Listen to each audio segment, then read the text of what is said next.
Oi, eu sou Caroline Duarte. Oi, eu sou o Wilson do Guiadas.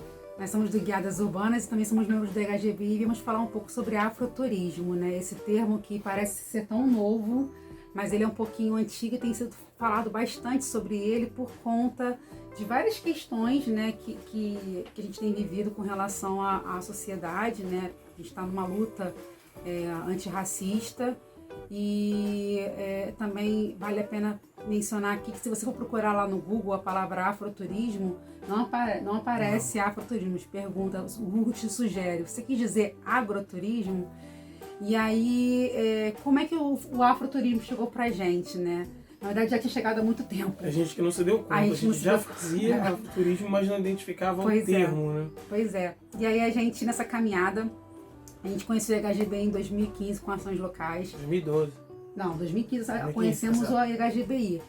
E a gente chegou, nos encontramos lá, a gente estava com um projeto que era o projeto de turismo cultural suburbano, né?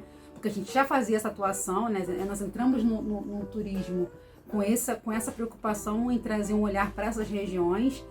E aí, nessa caminhada, a gente conheceu o EHGBI, que graças a Deus aí que o EHGBI existe, porque ele é um grande fomentador das nossas memórias e a gente é o que nos ajuda a ter de registro para divulgar durante os passeios. E muitas das pesquisas do que a gente apresenta, a gente obteve através de pesquisas e do livro de Madureira, quando a gente pesquisou sobre Madureira, sobre Penha também, a gente achou muita coisa sobre Penha no livro falando sobre os caminhos do comércio. Então, o EHGBI sempre foi uma inspiração pra gente, né? E a gente, nessa caminhada em EHGBI, a gente recebeu essa demanda hoje para falar sobre afroturismo. Como eu disse para vocês, nós já fazíamos e não sabíamos que fazíamos com esse nome, né? Nós trabalhamos com turismo cultural, né? Um turismo cultural e criativo. E o afroturismo, ele é uma ramificação do turismo cultural, né? Porque eu poderia estar fazendo um turismo falando de uma outra cultura, eu poderia estar falando de uma cultura portuguesa, japonesa, mas eu estou tratando de subúrbios, e quando eu falo de subúrbio, a cultura que eu tenho como referência é a cultura afro-brasileira, que é o samba, é o choro, é o jongo, é o charme. Então, a gente tem alguns roteiros, né? Mas a gente vai falar de dois específicos que são muito, muito importantes para a história do território, e né? Para a relação que a gente história tem com o LGBTI, assim como a gente pode falar sobre esse afroturismo, a gente também pode falar dessa ligação que a gente tem através desses dois territórios. São os mais importantes que a gente vê para poder falar dessa história. E quando a gente faz o roteiro em Madureira, a gente conta a história, né, do bairro, mas a gente também apresenta toda essa característica da cultura local. Então, em peso, o roteiro de Madureira ele é afro-referenciado. A gente mostra a CUFA, ali eu chamo de terreiro, né, o baixo do viaduto, onde acontece a roda do Fuzuê, a roda da Companhia de Aruanda, chamada Fuzuê. Acontece também a Capoeira dos Amigos, tem o reggae na Kombi, tem o charme embaixo do viaduto também. Tem corpo de ciranda, tem uma série de coisas que acontecem ali, samba de roda também. Porque a roda da Aruanda é uma roda que acontece em várias manifestações populares, como o jongo, o samba de roda, o coco, a ciranda.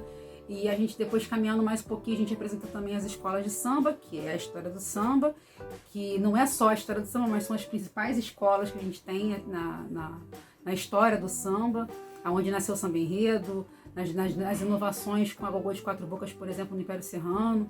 E a escola da Portela, que tem inúmeros títulos, mais de 20 títulos, então é muita história para contar. Sim, a história do comércio também. Do Mercadão, né? Sim, não só do Mercadão, mas todo o comércio que tem no bairro. É um bairro...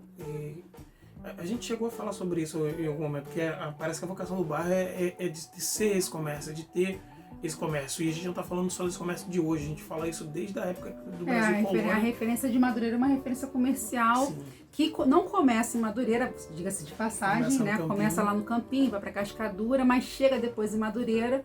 É um comércio que acontece há mais de 100 anos, né? E é um comércio que, por onde ele passou, ele foi ressignificando em outras ações esses territórios. E falando em ressignificação, é importante falar sobre isso, porque o nosso trabalho é um trabalho de ressignificação, né? Quando a gente começa a fazer um roteiro em regiões que não tinham, né, não tinha esses roteiros existentes, né, com esse... No subúrbio não tinha. Quando a gente começou a trabalhar com isso, a gente tem uma inspiração que vem do subúrbio, né, que vem de Madureira, através do professor Fernando Malta. Sim, o professor Fernando Malta fez um fórum de turismo em Madureira em 2008, da qual fiz parte, e foi uma grande inspiração para acreditar que era possível investir nesse caminho, né?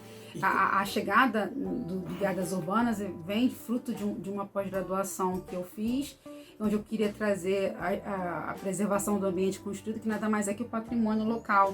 E aí a gente acabei nessa caminhada indo para o turismo e conheci o Wilson, que é o cria da Penha, e tem ali o primeiro cartão postal da cidade do Rio de Janeiro, como o quintal da casa. Sempre quis mostrar a história do bairro, sempre quis mostrar a história da Penha, como era quando eu era criança, né?